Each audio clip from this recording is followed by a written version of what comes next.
Olá, quero trazer nesse vídeo um assunto controverso, um assunto que tem trazido muito debate no meio cristão, especialmente no meio evangélico, sobre o arrebatamento da igreja. A igreja será arrebatada antes, no meio ou depois da grande tribulação? Neste vídeo irei responder sobre esse tema, sobre essa pergunta com três opções de resposta para você. A igreja evangélica hoje, em sua maioria, crê no sistema de doutrinas dispensacionalista. E ela também crê principalmente na doutrina do pré-tribulacionismo. Mas o que seria pré-tribulacionismo? O pré-tribulacionismo é a crença de que a igreja será arrebatada antes da grande tribulação. Por isso que vem o nome pré-tribulacionismo, ou seja, que vem de antes.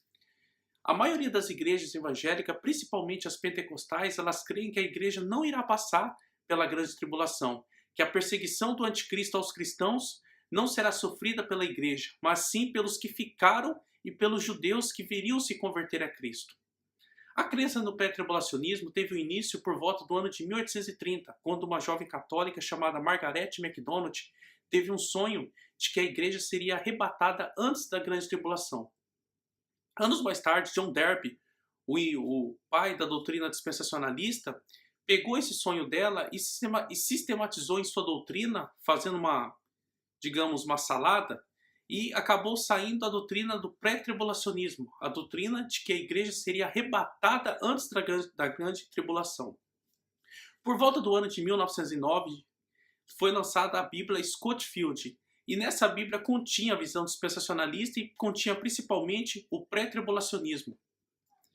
E uma coisa interessante, se você for perceber, que por volta de 1910, por aí também, teve o início do movimento pentecostal no Brasil, e principalmente o início, a fundação de uma congregação no Brasil, que é muito famosa, que é hoje a maior congregação protestante do mundo. E uma coisa interessante que nós podemos analisar, que essa Bíblia foi fundada nessa época próxima ao movimento pentecostal no Brasil. E os pentecostais, em sua grande maioria, quase 100%, eles abraçaram essa doutrina pré-tribulacional, e especialmente o dispensacionalismo. Mas e a Bíblia? O que a Bíblia diz? Será que seremos arrebatados antes ou depois da grande tribulação? Ou melhor, a igreja será arrebatada antes ou depois da grande tribulação? Convido você a abrir sua Bíblia no Evangelho de São Mateus, no capítulo de número 24, a partir do versículo 21, que diz assim: Porque haverá, então, grande aflição, como nunca houve desde o princípio do mundo, até agora, e nem tampouco há de haver. E se aqueles dias não fossem abreviados, nenhuma carne se salvaria, mas por causa dos escolhidos serão abreviados aqueles dias.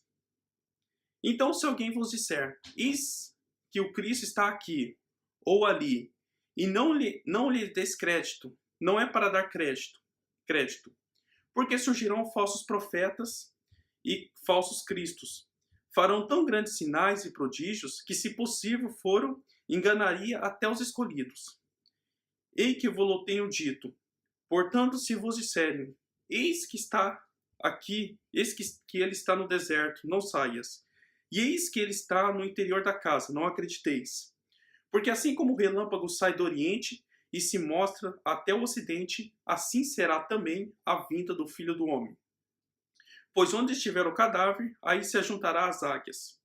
E logo depois da aflição daqueles dias, o sol escurecerá e a lua não dará sua luz, e as estrelas cairão do céu e as potências dos céus serão abaladas. Então aparecerá no céu o sinal do Filho do Homem, e todas as tribos da terra se lamentarão e verão o Filho do Homem, vindo sobre as nuvens do céu, com poder e grande glória. E ele enviará os seus anjos com um rigor de clamor de trombeta, os quais ajuntarão seus escolhidos desde os quatro ventos, de uma a outra extremidade dos céus. Até aqui. Pois bem, uma coisa interessante que nós podemos ver aqui no versículo de número 21. Porque haverá tão grande aflição como nunca houve. Está falando da grande tribulação. Porque o período da grande tribulação será um período que nunca houve na história da humanidade e nunca vai haver outro depois. Ou seja, é um momento único, é um momento crucial, um momento diz o seguinte: E se aqueles dias não fossem abreviados, nenhuma carne se salvaria, mas por causa dos escolhidos serão abreviados aqueles dias. Ou seja, se aqueles dias, ou seja, esses dias da grande tribulação não fosse diminuído, não fosse abreviado, nenhuma carne iria se salvar. Mas por quê? Porque o momento da grande tribulação será um momento difícil, um momento de perseguição. Lembre-se uma coisa, a grande tribulação e a perseguição só serão apenas contra aqueles que se opuserem ao anticristo, aqueles que não receberem a marca, aos cristãos verdadeiros vão sofrer na grande tribulação. Porque os ímpios e as pessoas que escolherem ficar do lado do anticristo e que receberem a marca da besta, elas não vão sofrer com a grande tribulação, elas não vão sofrer perseguição, mas sim são aqueles que se opuserem ao anticristo, que não vão aceitar a marca da besta, e esses vão ser os cristãos. Mas a perseguição vai ser tão tremenda, que se os dias não fossem diminuídos, não sobraria nenhum cristão, porque eles iriam matar todos os cristãos. Porque o governo do anticristo vai ser um governo forte, um governo poderoso aqui na Terra. Vai ter um grande poder aquisitivo econômico e como poder militar também de grande extensão. E voltando aqui à leitura, diz o seguinte, no versículo 24. Porque surgirão falsos cristos e falsos profetas e farão grandes sinais e prodígios, que se for possível enganaria até os escolhidos. Ou seja, se nos tempos de hoje já temos muitos falsos profetas, já temos muitos falsos cristos, naqueles dias, nos dias da grande tribulação, será muito mais, com muito mais intensidade vai acontecer. E esses falsos profetas, esses falsos cristos irão fazer prodígios, ou seja, irão fazer maravilhas, milagres, que se possível, se fosse possível, enganaria até aqueles que são escolhidos de Deus. Agora uma coisa para a gente não demorar muito, para não se estender por causa do tempo do vídeo. Olha o que diz no versículo de número 27. Porque assim como o relâmpago sai do oriente e se mostra até o ocidente, assim será também a vinda do Filho do Homem. Ou seja, a vinda do Filho do Homem. Muitas pessoas entendem como, quando fala de relâmpago, que seria de uma velocidade tremenda, de uma velocidade rápida. Mas se você for prestar bem atenção nesse versículo 27, você vai ver o seguinte. Porque assim como o relâmpago sai do oriente e se mostra até o ocidente, ou seja, a vida do Filho do Homem será algo visível para o mundo inteiro. Porque ele vai começar no oriente e vai terminar no ocidente. Então vai ser algo extenso, algo grande. Então se é algo grande, vai ser algo que as pessoas poderão ver e o mundo inteiro vai ver. Porque vai ser de uma extremidade a outra da terra.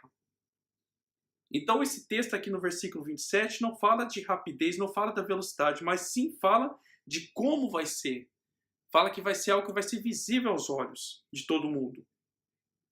E no versículo 29, que é a chave desse texto aqui, a chave principalmente desse tema que eu estou levando, que eu quero trazer para você nesse vídeo. E logo depois da aflição daqueles dias, ou seja, não está falando antes, não está falando no meio, mas está falando logo após, ou seja, depois da aflição daqueles dias, o sol escurecerá e a lua não dará sua luz, e as estrelas cairão do céu e as potências do céu serão abaladas. E aí fala, então aparecerá no céu o sinal do Filho do Homem, e todas as tribos da terra se lamentarão, ou seja, as nações que se aliaram ao anticristo, que perseguiram os cristãos, irão se lamentar, e verão o Filho do Homem vindo sobre as nuvens com poder e grande glória. Agora aqui no versículo 21. E ele enviará os seus anjos com um quijor de clamor de trombeta, ou seja, a 7ª trombeta irá tocar.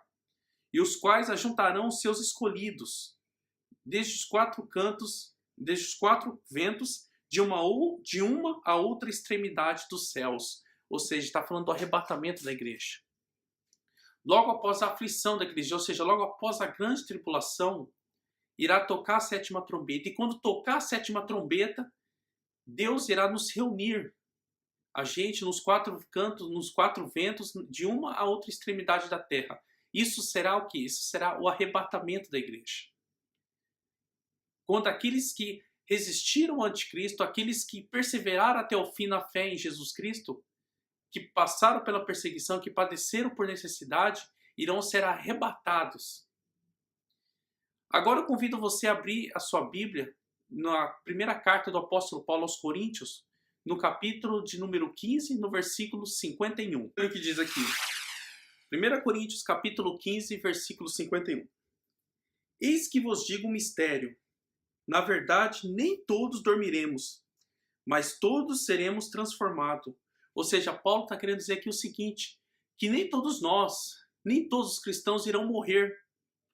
Nem todos, porque os que forem arrebatados serão os que vão ficar vivos. Agora, os que morrerem em Cristo vão ser ressuscitados. Então, nem todo mundo vai ser arrebatado, porque os que morrerem em Cristo vão ser ressuscitados. E os que ficarem vivos vão ser arrebatados. Mas há uma coisa, uma promessa que vai ser para todos, tanto para aqueles que morreram em Cristo, como para aqueles que ficaram vivos, que foram arrebatados. Mas todos seremos transformados, ou seja, o nosso corpo será transformado. Nós iremos receber um corpo glorificado, um corpo perfeito e um corpo incorruptível, ou seja, um corpo que não vai acabar. Esse corpo nosso dura apenas alguns anos. A nossa vida aqui na Terra dura 80, 90, no máximo 100 anos. Mas quando a gente receber esse corpo glorificado, quando nós sermos transformados, a gente nunca mais vai morrer. E nós teremos o nosso corpo glorificado. Tanto aqueles que foram arrebatados, que ficaram vivos, como aqueles que morreram com Cristo e foram ressuscitados. E olha o que diz no versículo 52. No momento e no abrir e fechar de olhos. Ou seja, está falando da transformação, não do arrebatamento da igreja, mas que a nossa transformação ocorrerá no abrir e no fechar de olhos. E agora, prosseguindo.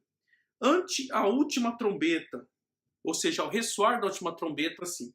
Ao ressoar da última trombeta, porque a trombeta soará, e os mortos ressuscitarão incorruptíveis, e nós seremos transformados. Nós seremos transformados.